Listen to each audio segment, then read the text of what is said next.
All right, I'm good to go. You ready to start this thing? Yeah, let's get it. Let's do it. Episode 8. So we both we talked about it. We know what we're gonna get into today. When you brought this topic up, and I know you're gonna mention how you came up with it. I take this one very seriously, and I took notes on it. I prepared for this because I know we can help a lot of people out there listening. Even though if it's a few listeners, I know we can help. So, Carson, let's get into it. Yeah, I mean, this was a topic that when we first started this podcast was something that we wanted to tackle. It's not an easy one, but then I got a text this week specifically asking us to talk about it. And it's around anxiety. I'm not going to read off the exact text I got, but the person who sent it to me thought it would be, I sent it to you just so we could kind of like talk about it and set it up. Yeah. But he thought it would be a good thing for us to talk about, and I couldn't agree more. Specifically, I mean, we can get into specifics. He was talking about in young men and young adults, and kind of how everyone goes through, hey, you're not in college anymore. Like, you're in the real world, and you don't have the excuse of, oh, I'm in college. Like, I can go out and party, or, like, the excuses kind of go aside, and now you're an adult, and that can be tough to go out there in the real world and just be like, figure it out. And we're all doing it, but kind of wanted to tackle that and get into like some stuff that goes around that as well. You read it, so we can get into that. I don't want to read explicitly what he said, but I think it's a great topic and something that definitely needs to be talked about by us and needs to be talked about more in general. Because it that's where it starts. It's So I did read through it, and it was definitely touching. I actually read through it like 3 different times, and I have a bunch of key takeaways. And this topic, whether we want to call it stress, anxiety, emotional health, dude, honestly, like the way I want to bring it up is we're gonna have a conversation that no one is willing to have, or maybe they're just not. It's not that they're not willing; they don't have the opportunity to have. Yeah, we're very lucky in the sense that we're very open with each other, and dude, I love it. Like, our walks are super, like, we get so we've deep had these sometimes. conversations before. I want to have that conversation so that, one, people listening can kind of get that understanding of, dude, like, the reality of this. Life is hard, man. Yeah, I mean, just It's to preface, hard. too, I'm going to be as real as I can. Yeah. And so, I mean, you might see me get a little choked up just talking about past experience, but that'll be cool. Here's how I kind of want to run this, because like I said, I prepared for this. I definitely want to leave everyone with action items. I know you have an action item. I have my personal action item. I think this is going to be really unique because you're going to have a lot of life experience things to talk about. And I'm going to have a lot of life experiences, yes, but from the actual health side of things. Like, I want to give people the information of, all right, what is stress, anxiety, and emotional health so that they can know how to help themselves. Yeah. And then also the real life stuff, like the environmental factors that go into it. Some of my life lessons that I've learned that have significantly helped me with stress, anxiety, and emotional health. Nice. Yeah, that was bad. Yeah, that was a toughie. So it'll be cool because I'm gonna go into some of the health stuff. But to kick things off, I think one of the biggest things is, first off, I don't know if you have any experiences that you want to talk about first, but the first thing I will jump into when I get going is the actual health side of things. So you got anything before? Or do you want to jump into the actual like what stress, anxiety, and emotional health is, or what do you? No, got? you can jump right into it. I think we'll get to where the conversation there's needs to be. Guys, there's so much to branch off this, so we're really going to try to get in as much out of it, get out as much as we can. But even when I was preparing for this, there's so much I wanted to jump into. So first, let's just start with stress, anxiety, and emotional health in general, because I know as a health coach, when I have these conversations, not only with my clients, but like when I do these corporate wellness webinars, I know that it's tense. People are uncomfortable. People don't like talking about it, and that's again why I'm probably going to title this episode "Having a Conversation No One Is Willing to Have," or having that uncomfortable conversation. So, when it comes to stress and anxiety and emotional health in general, we'll just kind of lump them together. We have psychological one, a response, and a physical response, right? Psychological one is like work, like that kind of stressor.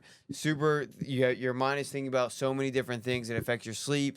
And then we have the physical stressor. But at the end of the day, these both are stressors and they have the same response in our body. We're really focusing on acute stressors, which are just like in the moment ones. And then that leads into a chronic stress, which is a long term stress. Acute stressors aren't necessarily bad.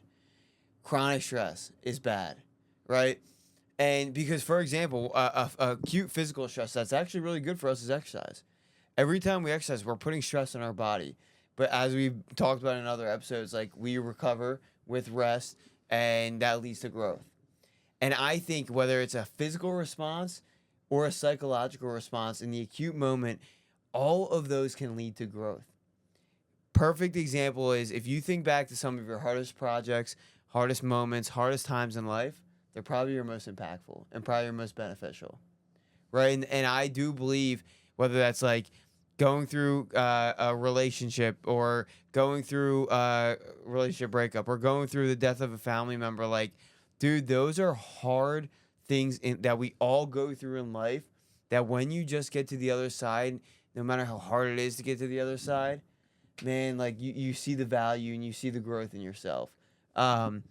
So I'm gonna let me keep going through the health aspects. I can see your brain churning. Like I know you already got something to say. So let me just finish. I want to go through a very brief overview of these stress responses, and then I'm gonna let you go because I think we can keep coming back to this, and this will kind of set the foundation.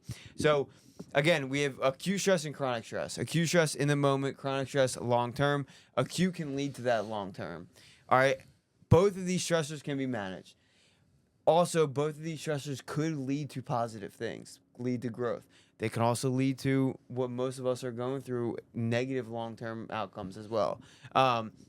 What the stress response comes down to is the same thing in our body. We have these two parts of our automatic nervous system, which is our nervous system that we can't control. Have you heard of parasympathetic and sympathetic before? No. So parasympathetic is what the research calls, like, or science calls, rest and digest. That's when we're chilling. Right now, we're in a parasympathetic state. We're chilling. We're relaxed. Our body is just, it's at a low heart rate. We're good. Sympathetic is fight or flight. That's when, we're ready to go. Yeah. You're about to hit it, whatever that may be. Perfect example is you see a bear in the woods, sympathetic nervous system hits. When you go to bed, parasympathetic nervous system. So one is a restful state where your body is actually able to rest, recover. Parasympathetic is when we're sleeping, we can recover. People who are very stressful and they're in that sympathetic state when they're sleeping or they can't sleep, that's why they have such struggle recovering, relaxing, recouping, all that stuff, because they're in that sympathetic state. So you can think about how our body reacts for both of these. When we're in a sympathetic state, like this kind of goes to like our primal times, like I use the example of seeing a bear in the woods. Our body, that sympathetic nervous system, just prepares our body to move, literally physically move, right? So what happens is it shuts down some of our organs, like our stomach, right? We don't need to be digesting food, right? Stuff like that, or even all the way down to our ability to pee or go to the bathroom, right? It shuts that down because we don't need to do that when there's a bear in the woods. What it does is it activates our muscles to get ready to go. It activates our heart rate, brings up our resting heart rate so that we're ready to go. So it's a physical response to prepare our body for something active, right? So that you can see why when people get super stressed, even like in our world today, even when we're sitting at the computer, even if it's a psychological response, we're going to have that physical reaction. So parasympathetic, sympathetic, these are the two automatic nervous systems. This goes into every single stress response. Chronic, acute, everything. It all stems down to this. Now, the magnitude of the stress that we feel. We are, and we're going to get into this, and we're going to emphasize this a lot. We all feel stress in our own way. That's because life is freaking hard. It sucks sometimes, but there are also obviously a lot of happy moments that we'll talk about too. But the magnitude of the stress we feel is determined by two things. One, the environmental stressor, the thing that is inducing the stress, that's causing you to have that reaction, but also your life experiences, because that's going to determine how stressful you make that stress, like how you perceive that stressor, right? So, for example, as you get better and better with physical activity, you can start running further, right? Because you're accumulating, you're getting better at that stressor. So that's a good example where the more you deal with something, the better you're going to have a reaction to. So it's going to be less and less of a stressful perceived reaction. Yeah, I think we'll have some good examples of that moving forward. Just like, yeah, because I had some things that I wanted to share, but I think that that will hit the nail on the head of where it comes back to. So I'm almost done with this because it's kind of very straightforward. I don't want to say like simple. Like, it is very straightforward. It's those two nervous systems having that reaction. The magnitude of how we react is those two things, right? That environmental stressor and then our experiences with it, because everyone's going to perceive it differently. And then a few other things that I wrote down is the fact that going off those two things, we're not in control of that stressor, that environmental thing that happens, but we are in complete control of how we react to it. Control the controllable. Complete control.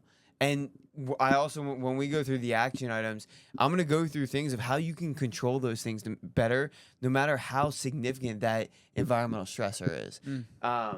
So I want to end like the overarching health thing with this.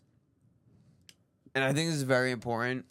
This is coming from what I believe. So this is my personal opinion, nothing with science, research, and health.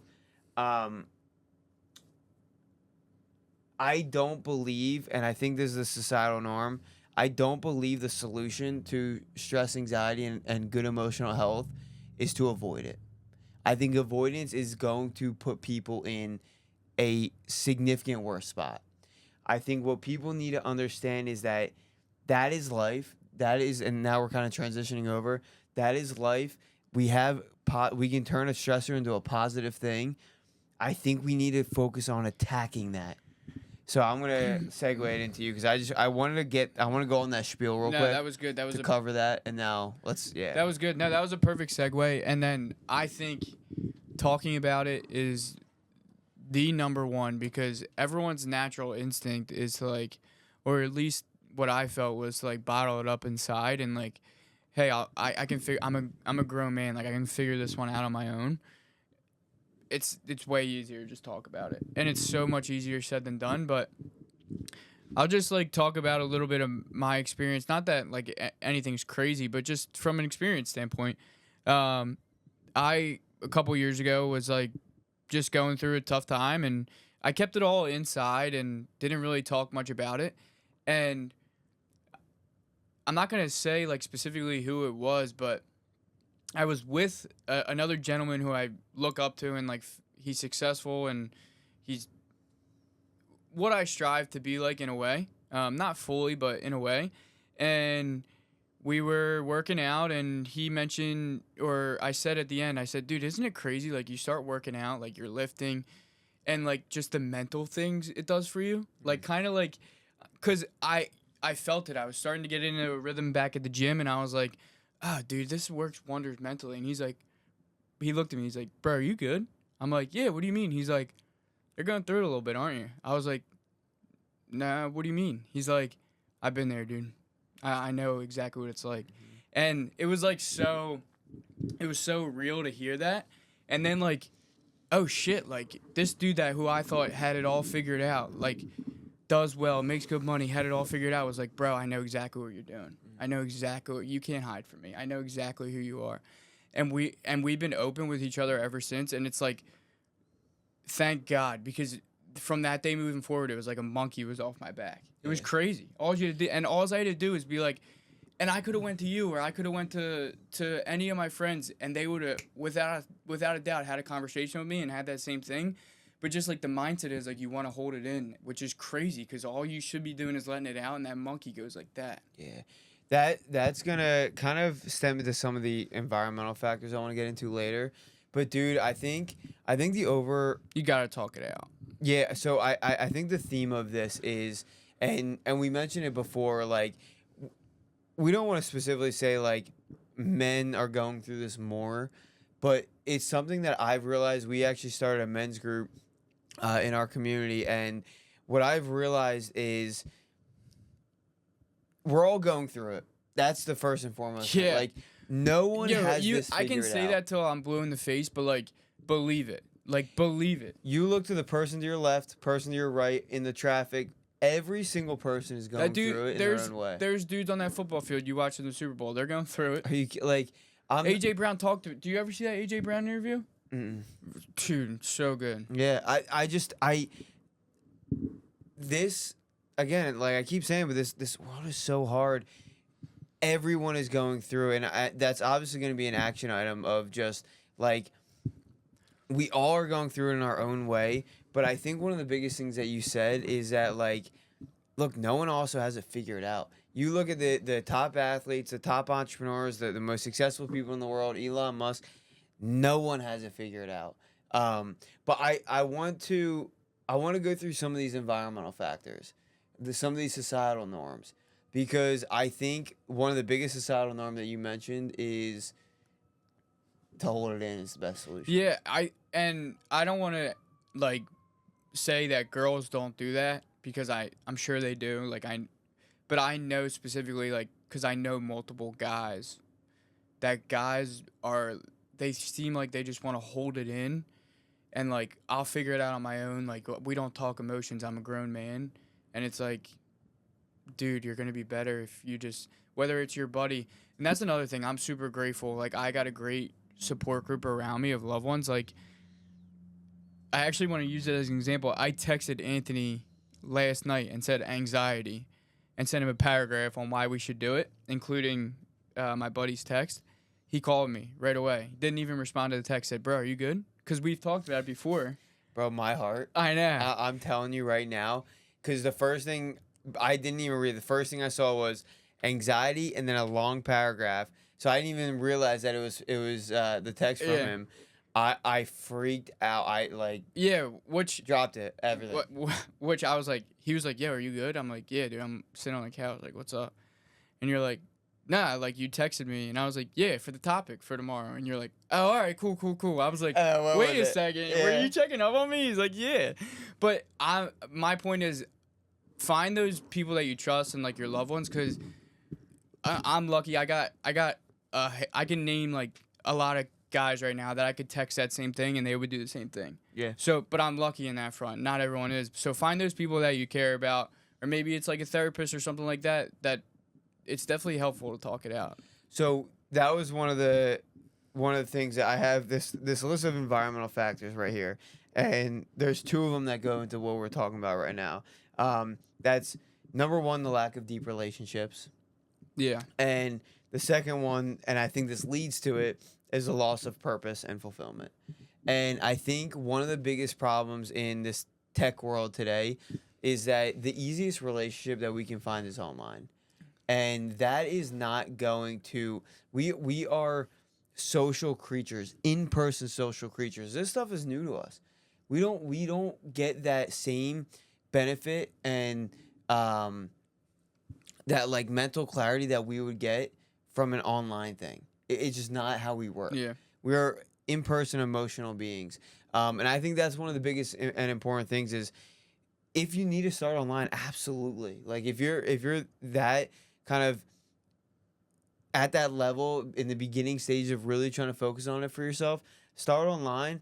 But I really want to recommend, even if it's not finding someone directly to have this conversation with, even if it's just going to the gym, like being more present in person. I'm not saying to go talk about it to everyone. I'm saying be in person more, have in-person social connections.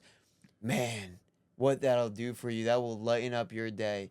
I think that's one of the most important things. And from personal experience, I've realized that when like last year when I was kind of like deep in the online side of building my business, I was just wake up, gym, go back on the computer the entire time. I was on calls back to back calls, but like I just said, that wasn't doing any, right. So I was going through this time where I didn't talk to anyone in person.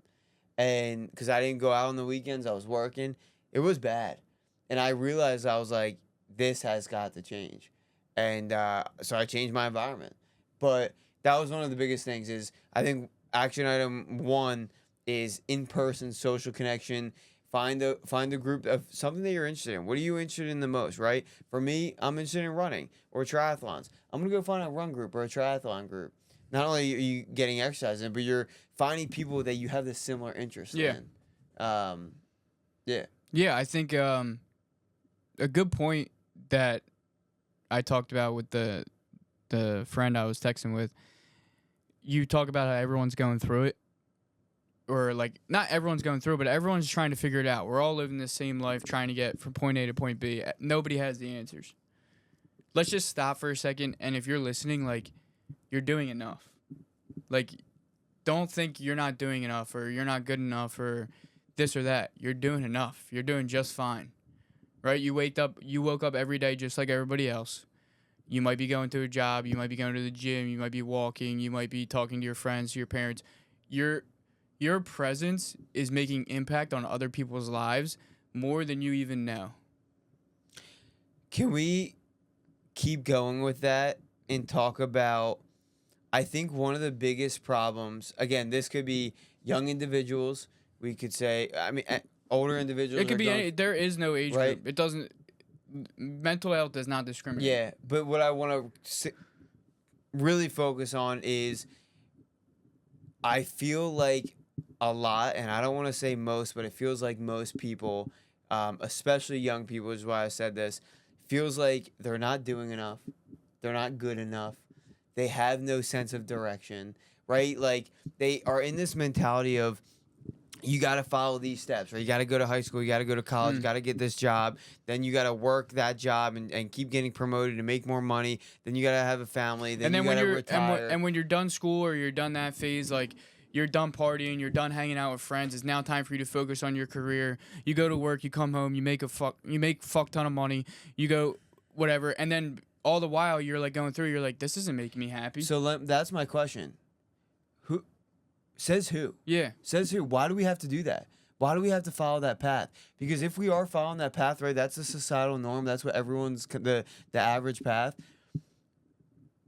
Well, we are in a mental health crisis right now. No doubt. It's scary. So it's not the right path. So my point of saying that, I want to get your thoughts on this. Unless you enjoy that. Right, exactly. If that makes you happy, it is what it is. But when you say everyone confines by this norm and we're in a mental health crisis at the same time, obviously something's wrong. Yeah, but for the people that don't feel like they're doing enough or they're good enough, that's only because they're comparing themselves to other people. Comparison's or big. To what they think they should be doing, when in reality it's probably not what you should be doing. I hear this all the time from entrepreneurs. They started their business when they were 60, and or they had a whole different career path when they're 40 years old. They went through like all of these things where it kind of just shows you. And I love this quote. It's such a stupid quote, but it's so true. It ain't that deep. Yeah. It doesn't matter what you're doing now. Did I come up with that? I don't know. It was something that we would say in college. That it would, like, people would say, like, literally on the rugby field when someone got mad at, but it means a lot in that sense where, again, the reason I said young people, like young individuals, whether they're 20 to 30s or 30 to 40s, like, you're going through that moment where you don't know what to do, you feel like you haven't done anything, and you're maybe contemplating changing your career path. Like, it doesn't matter. But who says you're doing something wrong? Right.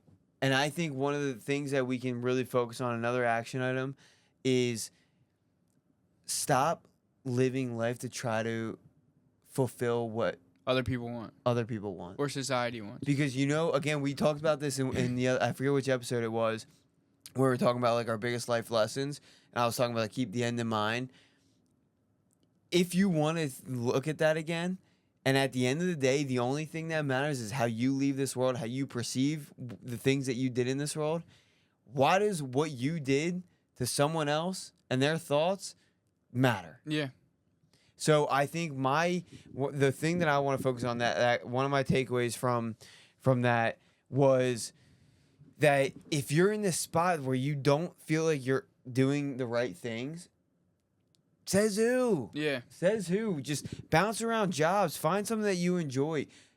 Look, I know, and this is another whole thing I want to go into during this episode is how people are just so focused on money and that career. And obviously, we need money, but I think people can really understand when they think about that perspective of living life to fulfill their happiness and their enjoyment.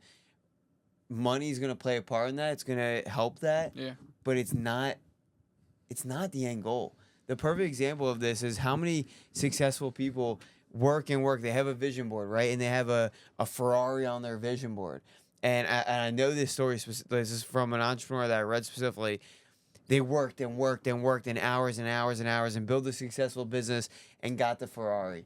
And then you know what they did 2 days later? They sold the Ferrari. Because that was not the happiness. Right. That was not what they actually wanted. What they actually wanted was the journey to get there. The stressors, the tough moments in life that they got past and got through. That, yes, led them to the Ferrari. But when they look back, they remember the journey. They remember the hardest moments, not the monetary thing that they got at the end. There was a lot there. Yeah. I mean, but you hit the nail on the head. Like, I just, like, he said it in the text, like, sometimes, like, people our age feel like they're not doing enough, and it's like, you are. Yeah. So I actually have a quote that I wanted to mention because this goes off of this, and I want to give my personal experience of how I've been able to really manage my stress and anxiety. Because, dude, even, look, building a business is hard, man. It's hard. I'm working constantly. I have no idea if this is going to work out. My goal is to help as many people as possible, but you don't know if you're ever, like, there's a lot there, right? So I want to talk about how I personally have really dealt with my stress and anxiety because I feel like I'm in a really good spot. Never perfect and never will be. But one quote that I have that I want to read off is from Alex Hormozy. It's an entrepreneur that I follow, I love. He's a bit of a hardo, but I think this is one of his best quotes. And it talks about sadness and anxiety. And it goes, sadness comes from a lack of options, which is why it feels like hopelessness. Anxiety comes from many options, but a lack of priorities, which is why it feels like paralysis. Looking everywhere but moving nowhere. Solve sadness with knowledge and anxiety with decision. So if we're focusing on anxiety comes from many options, but a lack of priorities. And this hit me deep because in my most anxious moment, when I'm like, I have my planner in front of me, I have all these things that I have to do. That is, there's so many options, but there's only a few priorities in there, man. There's only a few things that actually lead to that long-term goal. And I'm happy we mentioned that long-term goal before this because when I get in my most anxious moments, and this is an action item that I really want people to try for themselves, in your most anxious and stressed out moments, just stop. Take a step back. Breathe for a second, and then think about your end goal. No matter how far you want to go. You want to go to the end of life, you want to go to the end of the year, you want to go to the end of the month, the end of the week. Look at that list of options and truly pick which ones will actually help you get there. You will realize how many things you have on that list that do not matter. That will not, they may get you a little bit closer, but will not get you as close as the ones that are a priority. And then you just do those ones. And for me, what that has done is it brought down that huge list. It allowed me to focus on just a few things. And then when I completed those things, I felt good. Like, it was a little anxious and stressed to get them done, but I felt good. And then I didn't get any of the other things done on that list, but I also recognized that they didn't need to get done. Right. So let me rephrase that one more time. Anxiety comes from many options, but a lack of priorities. Anxiety can be solved with a decision. And my decision, when I kind of went through that, was I decided to focus on the things that actually were a priority that led me to my goal. And that really helped that. So I just want to go through that. No, I like that. I'm just trying to wrap my head around. We're kind of going, like, I feel like we're, like, going back and forth with like stress and like options, and then like more like mental outlook. We're like bouncing back and forth between the two, if that makes sense. We are, because it's that complex. Yeah. This is a hard topic. Yeah. And when I was thinking about what I want to talk about, there was unlimited things. And I know after this episode, when we're done, I'm gonna be like, shoot, I wanted to talk about that. But that's the reality of stress, anxiety, and emotional health. It's one of those things where, look, man, there's no solution. No, I think it's important too to like everyone's stressed in some sort of way. Everyone. Whether they handle it well, whether they don't. Like, I had a conversation with Lauren yesterday or 2 days ago, and remember I was telling you about my eye twitching? Yeah. I was like, my eye's twitching, and it's been twitching for like the last month. So I looked it up, and look, I'm a man, so I can handle everything by myself. Right. So I looked it up, and I told her, I was like, I got this eye twitch. I'm either looking at the screen too long. Google tells me I'm looking at the screen too long. Like, You're gonna die. I'm not. Yeah, I'm gonna die. I'm like not getting enough sleep. There were like a couple different things, and then the last thing was like, or it's like you're stressed out. And actually, I think that was the first thing. And she responds back, "Well, you're not stressed." And I'm like, "What do you mean?" She's like, "I've never seen, like, we've been together for 7-8 years. Like, I've never seen you stressed one day in your life." And like part of me, like as a man, was like, "Fuck yeah!" Like that's what I wanted to put forward. Was like, I got this. Like, you don't have to worry about anything. Everything's under control while I'm around. But then another part of me was like, dude, I stress out every fucking day. Like, what are we talking about? It's just like, as a guy, I like hold it on the inside, and then I'm like, because I want to set that forth that like, you don't have to worry about anything. Like, I'm going to take care of everything, which I will. But like, also, I'm not being open. Like, I do go through times, and I do have stress, and like, so it's like finding that balance. But when she said that, I was like, dude, you're out to lunch if you think I'm not stressed. Bro, when you got in the van, I sensed it instantly. I was like, yo, it's good. Yeah, I know. Well, yeah, that's because I wanted to make sure. Honestly, and I told you this before the podcast, I was a little nervous about this podcast, not because of sharing anything personal. It was more about I wanted to make sure we delivered for the audience, because I think this is such an important topic, and you never know who's listening, and I want to make sure we deliver it right. We're going to have plenty of opportunities at this. We'll talk about this more, but like there's messages that should just be taken seriously, and this is definitely one of them. Yeah, and I think to kind of go back to what you were saying of how we're kind of like going back and forth, I feel like Did you feel that? Yeah, but again, that's why it's hard. But I guess the way that we can kind of organize or think about it is, look, we have the real life situation of like the kind of stuff we were talking about, right? Like what actually matters, keep them like that kind of stuff. Yeah. And then also like the health side of things. Yeah. So I think we focused a lot on, and I want to keep focusing on the first part of that, because then I think we can spend a lot of time on the actual health stuff that people can focus on as well. And that could also be, we're going to split these episodes up into 2 parts, because we have much more to talk about. So I think we can definitely hammer out some of I have a lot of health related stuff that people can do, but there's a couple other things. I don't know. I want to let you go first. I want to talk about in terms of narrowing it down. Okay. From a societal thing, those kind of things. Any other things that you pulled out of that text that are like, oh, that's an important thing that I want to touch on? Cause I have a few too. You go. All right. So I'll go, and then when you have that, I'm just pulling it up. Yeah. So one of the things that I wrote down after thinking about what he was saying, and because we already went through the point of it ain't that deep, like no one has it figured out, all of that. The second part of that is I really want to focus on living in the moment, man. And this is something that I actually literally read. I love podcaster Chris Williamson. He has a Modern Wisdom podcast. Highly recommend for anyone watching. But he actually has a newsletter. And the newsletter is absolutely awesome. But it was very weird because this was this week's newsletter. And what this newsletter was about was, I have a little quote from it, but the first thing he wrote, the first quote that he brought up is, 20 years from now, you give anything to be in this exact age, exact healthness. Whoa, let me restart that.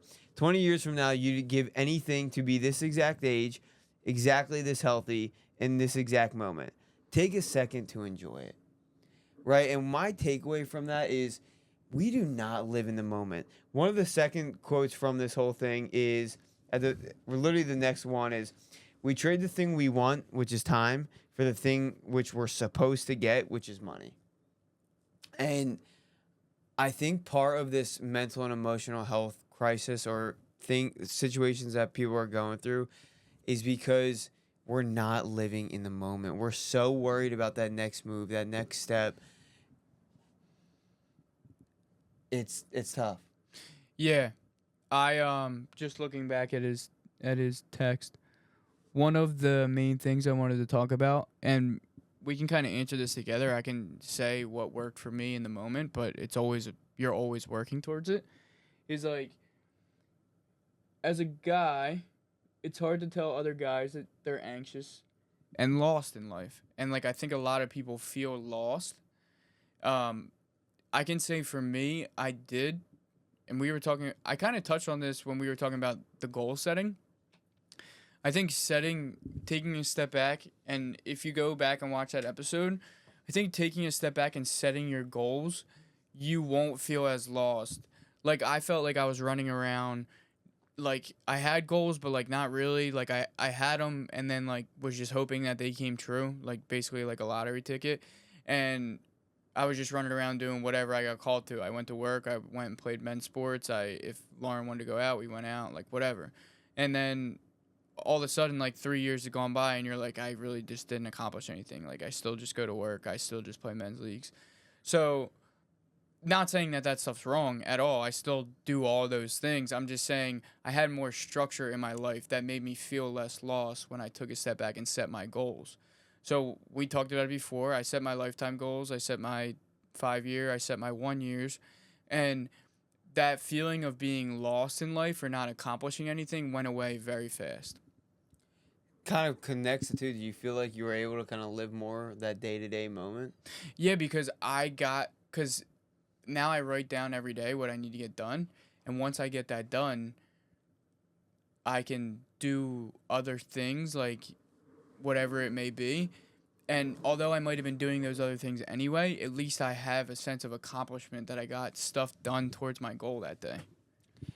So I'm no longer lost. I did what I was supposed to do today to work towards my goal.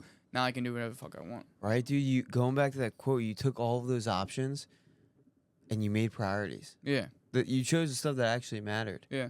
I think that's so important because again, there's just so much going on in this world, and people feel like they need to do this, that, and the other, and it's just not the case. You're in full control of everything, of what you do, of how you react, of your happy. Like, we are all in full control. The controllable is such a nice quote. I love that. It like got introduced to me recently, and it's so true. And I just keep seeing it day in and day out. Like, our president sent a Jay Wright speech out, and he talked about, like, the Villanova players. He's like, what we can control is everyone on our bench or everyone on our team is going to show up with a good attitude. Can we control if the other team comes down and hits 3 consecutive threes from 60 feet? No. Like, we can do our best to prevent it, but we can't control it. But you know what we can control? We control going to the bench with our head up and making sure we got a positive attitude for the next play. And I think that's life. Like, there's stuff that's going to happen in your life that you can't control, but what you can control is keeping your chin up and making sure you're getting ready for the next play or the next day or the next whatever it may be. Am I wrong for saying that I think a lot of people's stress and anxiety comes from the uncontrollables? No, I don't think you're wrong. Or it's they're lost in their controllables. Like he said, like you have control of what happens, but you're just lost on your priorities. So I think a lot of stress does stem from the uncontrollables. I think the sense of feeling lost stems from not prioritizing what you can control. Yeah. No, I think that's a lot. It's tough because these are all like very wisdom and like honestly like and I don't have all the answers. I'll tell you none that of us much. do. Life lessons, but I think I want to kind of I want to paint the picture for someone listening to this. Like, all right, we have all of these ideas, control the controllables, like take your list of options and make priorities. And I think the most important piece of all of that is one, do what's going to make you feel better, right? All of these things are great, but at the end of the day, the only thing that matters is what brings down your, that I'm talking to the listener and to us, that brings down our personal stress and anxiety. And no matter all the stuff that we talked about, that's all that matters. That's all it comes down to, because everyone's gonna perceive each of these little life lessons that we talked about differently. Everyone's gonna have one takeaway versus the other. Even if they take one of those things, I think it can make a significant impact. Yeah. Yeah. Anything else off the text? Because I want to go into some of the other environmental factors I just want to mention, and then I want to go into the health action items as well. No, but the listener who's listening to this, I really appreciate that.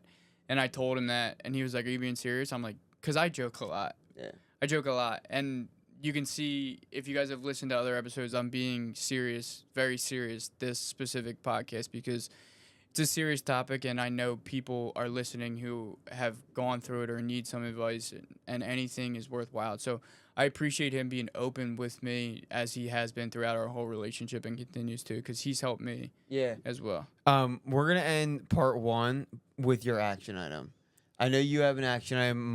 We're going to go through some of the more health-related stuff in the next episode. Yeah. In part 2, because I think I personally can make a significant impact for people from a health perspective, and that's what I want to jump into, finish off the environmental factors and some of that stuff. So I loved your action item, and I really want you to close part 1 with that.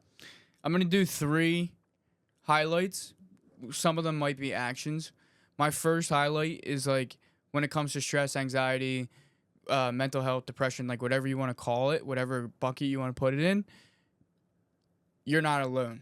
I told you that story earlier. Like, you think that you might, like, you hold it in because the guy next to me or my friends, like, definitely didn't go through that. No, they definitely did. And they dealt with it on the inside, and you're going to make it easier by finding those people that you can have those conversations, finding that people that you can have those conversation with. Those peoples. You need people. You need multiple.